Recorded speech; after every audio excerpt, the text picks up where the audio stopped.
Hello and welcome to the official Xbox podcast. I'm your host, Tina Amini, and we have a very special episode today, as you can probably tell by the fact that I'm joined by Phil, Sarah, and Matt. Welcome. And we're going to talk about some updates at Xbox. We want to talk about game exclusivity. We want to talk about Activision Blizzard, now that they're part of our portfolio, how that might be an impact on Game Pass. And we want to talk about hardware, too, and how all of this fits into the strategy at Xbox. So where should we start, Phil? Well, when we originally had planned for the show, starting back in December, I think we probably would have started with Activision Blizzard, maybe talked a little bit about the exclusivity with some of the news coming up, and then hardware. But we've had some unforeseen news that has come out. So let's just go and tackle the exclusivity question, because I know it's on the minds of a lot of people. We hear from the community, and that's an important input for us. So we made the decision that we're going to take 4 games to the other consoles, just 4 games, not a change to our kind of fundamental exclusive strategy. We're making these decisions for some specific reasons. We make every decision really with the long-term health of Xbox in mind. And long-term health of Xbox means a growing platform, our games performing, building the best platform for creators, reaching as many players as we can. We're always looking to learn as a leadership team and to grow. And we think this is an interesting point in time for us to use what some of the other platforms have right now to help grow our franchises. So we're going to do that. So these 4 titles, what are they? Can you say? I'm not going to name those games. The teams that are building those games have announced plans that are not too far away. As we know, game teams put a lot of energy into their announcements with the partners. So I don't want to take anything away from those teams. So I won't be talking about the titles specifically, but I think when they come out, it'll make sense. Can we say if either of those titles are Starfield or Indiana Jones? They are not Starfield or Indiana Jones. Well, what was the criteria in how the team was thinking about selecting those 4 titles? Let me start a little bit outside of that, and then I'll get to the 4 specific games that we're talking about right now. Because the fundamental decision driver for any decision that we make, anything we're going to talk about today, is the long-term health of Xbox. That we're running a growing platform that is reaching more players, that our games are having as much success as possible. And I do have a fundamental belief that over the next 5 or 10 years, exclusive games that are exclusive to one piece of hardware, are going to be a smaller and smaller part of the game industry. And that's not some great insight, because if you look at the last 10 years and what the biggest games are today, it's a natural place. Whether it's one console and PC, multiple consoles, mobile console and PC, you see big games landing on multiple platforms. And we want to be a great platform for creators that are trying to realize that potential. But now back to the specifics of the question on these four specific titles. We looked at games that are over a year old, so they've been on Xbox and PC for a while. A couple of the games are community-driven games, new games, that kind of first iterations of a franchise that have reached their full potential, I'd say, on Xbox and PC. There's always growth. Franchises that we obviously want to continue to invest in. Part of having the ability to continue to invest is that the businesses behind those franchises continue. We think it's important that these service-based games that have communities behind them, that they can have confidence that they're going to exist in the future. So 2 of them, kind of community-driven games that will end up on other platforms and give us the ability to continue to invest in them. We think that's great for the business and great for the communities, more players to play with. I'd say 2 of the other games are smaller games that were never really meant to be built as kind of platform exclusives and all the fanfare that goes around that, but games that our teams really wanted to go build, that we love supporting creative endeavors across our studios, regardless of size. And as they've realized their full potential on Xbox and PC, we see an opportunity to utilize the other platforms as a place to just drive more business value out of those games, allowing us to invest in maybe future iterations of those, so sequels to those, or just other games like that in our portfolio. And when we don't damage Xbox and we can grow our business using what other platforms have and to help us with that, we're going to do that. And that's really the story behind these 4 games. And last thing I'll say, looking forward, I think there are there is an interesting story for us of introducing Xbox franchises to players on other platforms to get them more interested in Xbox. We think there's a good brand value for Xbox there. So 4 games, no promise beyond that. So if you're on those other platforms and you see these 4 games coming, please don't take it as some signal that everything's coming. It's not. And we're going to learn. So when you are thinking about the future and this concept of live service games, games that can benefit from bigger audiences, new audiences, how does that apply to future titles and how you're applying that criteria there? Yeah, there's really no fundamental change to how we think about exclusivity. We just came out of Developer Direct, which was an awesome show, where we showed great games that are coming to Xbox and PC and cloud, which really makes them accessible to hundreds of millions of people. So it's this kind of, we're really focused on a couple platforms and what's going to show up there. But our key of play the games you want with the people you want, anywhere you want, when everybody plays, we all win. These have been part of our strategy for years and will continue to be. Our focus is on how do we continue to grow the games industry by reaching more players in more places, and how do we grow Xbox as part of that.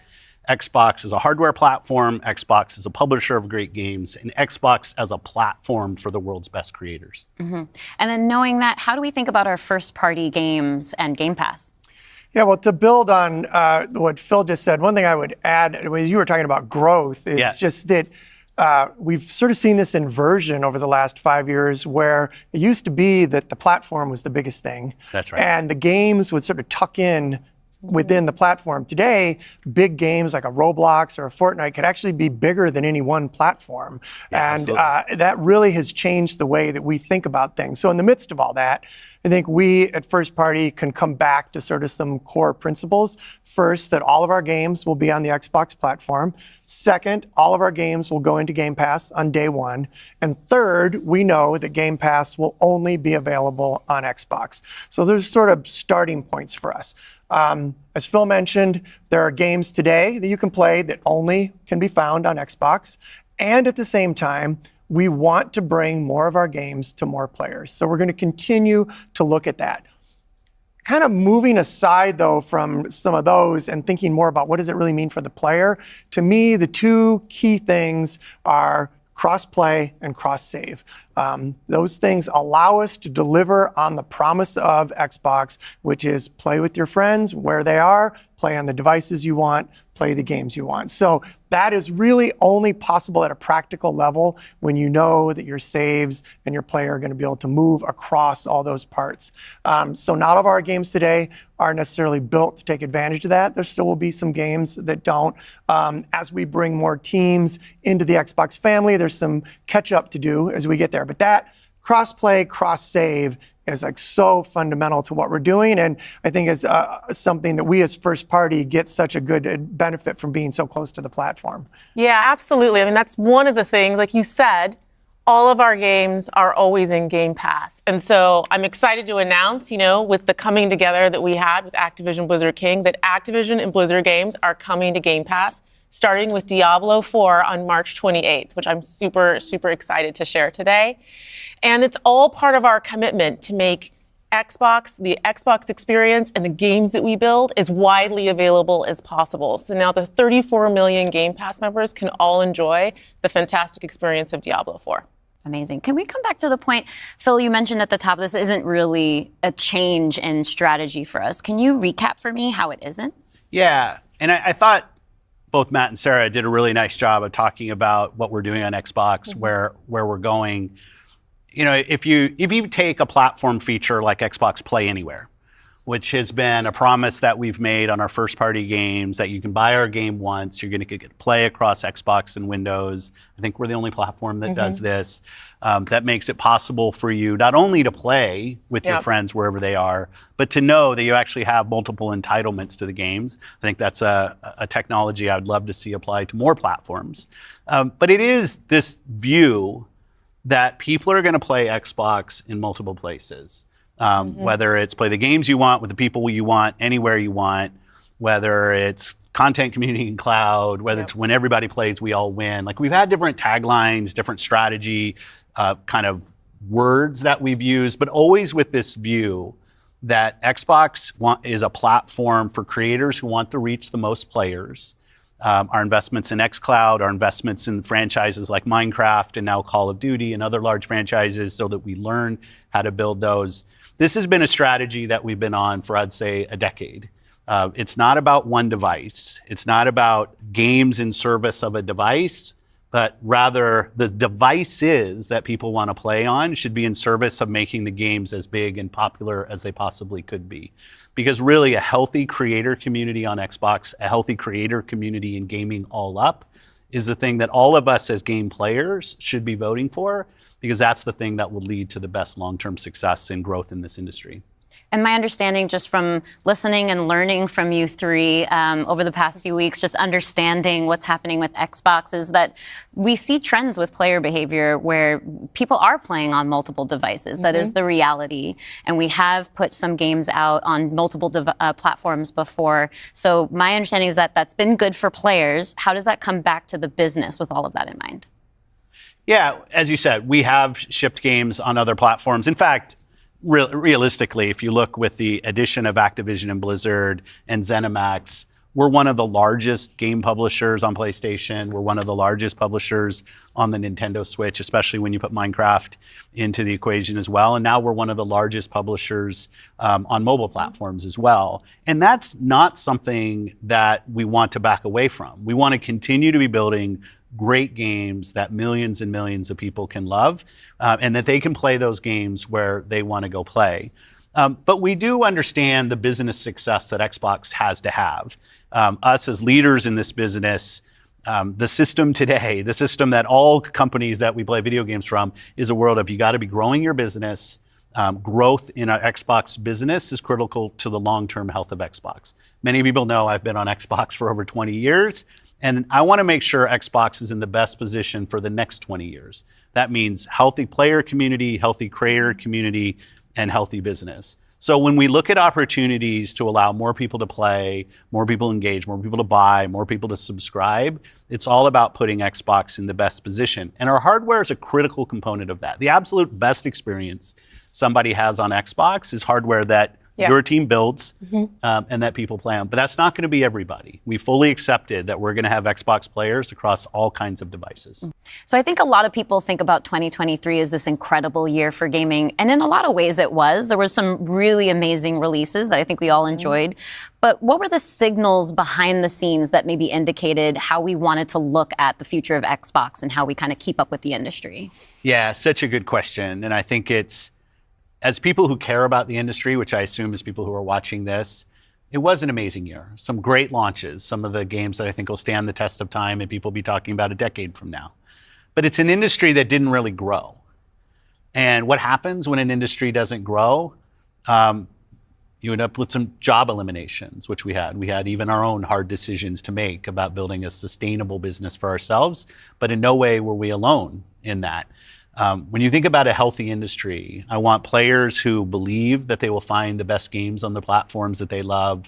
I want people who invest their careers in working here to feel like this is a place that they can be successful. And that really is down to being part of an industry that is growing. If you listen to Lisa Su, the AMD CEO, she'll say that AMD-powered consoles are likely to decline in 2024. I think there's an amazing set of games coming in 2024, but if we don't get to growing as an industry, the industry will struggle. And today there's really two choices on how do you grow the industry. Do you say I have a fixed number of players, the players that we have today, and do I find new ways to monetize those players to get more money from the players that I have? Or do you think about how do I expand the business I have by finding new players and adding those to the base of players that already play?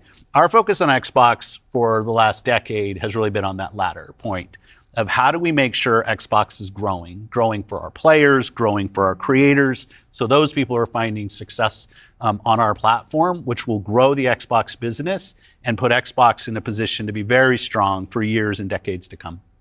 Matt, earlier you were talking about these growing gaming communities, how they're incredibly large, and comparable on such a different level when we think about console audiences. Like you mentioned Roblox, you mentioned Fortnite. So how are we're obviously thinking about our responsibility, our hardware responsibility is supporting the growth of gaming communities. How has that actually shown up for the players? Are there other games we can speak to from our portfolio? Well, as Phil mentioned, two of the biggest ones for us, Call of Duty and Minecraft, they are driven just from the bottom up by the communities of people that play those games, which is so great. I think about it for the player community, it comes down to where are the friends, where are the people you play with, and then equally important is where have you built up your library of games, right? Where have you invested? Where's that library? I think those two things probably are some of the biggest influences on where people choose to play and what devices they choose to play. Yeah. When we think about, on the other side, the developer side,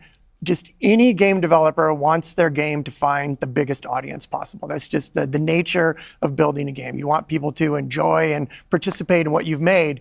And I think we're in a unique position to deliver on that just because we are the platform. We build hardware, we've got a first-party games group, and then we've got a system that ties that together, that brings together your friends, your progression, your achievements, all of that. And I think that's really what has contributed to the momentum behind some of these communities. Yeah, absolutely. When you look at, just step back and you look at the history of the industry, we've moved from a place where it used to be that someone built and launched a game to accelerate hardware to actually the things we do with our hardware and with our platform are all in service of making those games bigger. And we think about that across all of the investments we make, the consoles we build, the investments we do with things like cross-play, cross-progression, the things that we're doing with cloud. How do we actually give more options to game creators so they can have the greatest success? I think one of the fun recent examples about this is actually Palworld. Palworld was able to launch, they were a game preview, they launched in Game Pass, they also simultaneously launched in Steam. And through the combination of those things, Pocket Pair was able to have this outsized success, and it was the largest third-party Game Pass launch ever. And that's all because we give creators options on how they can launch their games. We've got subscription, we've got retail, we've got free-to-play, we've got game preview. We have the consoles, we have our experience on PC, and they can access all of those things. And when we step back and we just look at the performance of our platform all up, we know it's working. We're at the highest level of users on console, the highest level of users on PC, the highest level of users on cloud ever. We have double-digit growth rate on PC and cloud, places where we're enabling creators to actually reach new players beyond the console ecosystem. And that's why we're leaning into it and doing more, because we see all those signals. So we're talking about the role that hardware plays for creators, for the games and those communities. What about the role that hardware plays for us as a business, for Xbox? When we look at our hardware, it really is, and Phil said this earlier, it's where you get the most flagship seminal experience of Xbox. And it also represents a developer target. Our developers can build the specs of our hardware, and we invest to make sure they know when they do that the games are going to run great on our hardware, but they're also going to be able to be accessed across any screen because of all the other investments we make. So we're giving them an easy way to access as many players as possible. And we actually have more creators right now building for Xbox than ever before thousands of them by nature of those investments. And we got more to come. There's some exciting stuff coming out in hardware that we're going to share this holiday. And we're also invested in the next generation roadmap. And what we're really focused on there is delivering the largest technical leap you will have ever seen in a hardware generation, which makes it better for players and better for creators and the visions that they're building. And then when we're talking about hardware too, there's these other considerations that are really important to our community, probably to each one of ourselves as well. When you talk about library, because I want to dig in on that a little bit more. As we talk about cloud in the wider entertainment industry, there's conversations about streaming. How is that impacting how I own my content that I've invested in? So what can we say about our stance around game preservation? Yeah, one of the highlights for me of being in this position was getting to stand on stage when we announced back compat coming to Xbox One. It was fantastic. People were reading the teleprompter before I could read it. I'm a slow reader, and just feeling the energy in the auditorium as we were saying that and online. One of the cues I think us as being part of Microsoft take is looking at Windows and how Windows over decades has maintained software compatibility with things that are built on it. Like I can still go back and play some of the games that I love playing on Windows from decades ago, and it will still run. And we try to bring that same view to consoles. It's harder in console because the line between what the hardware is and what the game is in consoles is traditionally, it's tighter, which makes compatibility, you end up doing these generational compatibilities that we've built. But I will say compatibility, the ability to not only play the games, but my saves are still there with our cloud save systems to try to keep the services up as long as we can so that people can play, is a tenet of what we are as Xbox. It's at our foundation. And when we look at future hardware generations and what we're going to support, making sure that we respect, which is the word I use, respect the investments that people have made in Xbox going forward is fundamental. And the fact that you get entitlements when you buy a game from us on both Windows and Xbox also means you have the ability to play that game across a multitude of devices, which I think furthers the compatibility of the games that you own. Can we go back to what Xbox stands for today? I think we've pretty much covered all of the elements, but if you could break it down for me. You know, when you play on Xbox, what we're saying is you're playing on a platform where you know the biggest games in the world are always going to be. You're playing on a platform where you get to access Game Pass. And all of the games from our incredible range of studios will always launch in Game Pass day one. And you're playing on a platform that's dedicated to you, like player-first features, cross-play, cross-save, cross-progression, backwards compatibility, being able to play your games in your library anywhere you want because of the investments that we make in cloud gaming. And so you're playing somewhere where you're investing and you know you get to take the games forward with you and across all of the screens where you are. And I think most importantly, Xbox is a place where you know when you're investing in Xbox, you're investing somewhere that is dedicated to making games more successful and creators more successful so that they can invest more to bring even better experiences to you all of the time. Yeah, just that investment in the studios is so, and we feel that as part of first party with the platform proximity. You know, it's kind of amazing now to look out across all the studios that we've got and just be reminded that we're now one of the biggest development organizations in the industry. What does that mean for players? It means that the biggest games are going to continue to come to Xbox. And this 2024, the year coming up, we've got more than 10 major releases coming up. Great stuff. Hellblade 2. We've got Diablo expansion.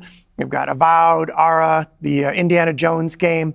And there's more in development, which I think we're going to be able to share more about at our June showcase coming up pretty soon. Well, I guess I should get ready to work on that show.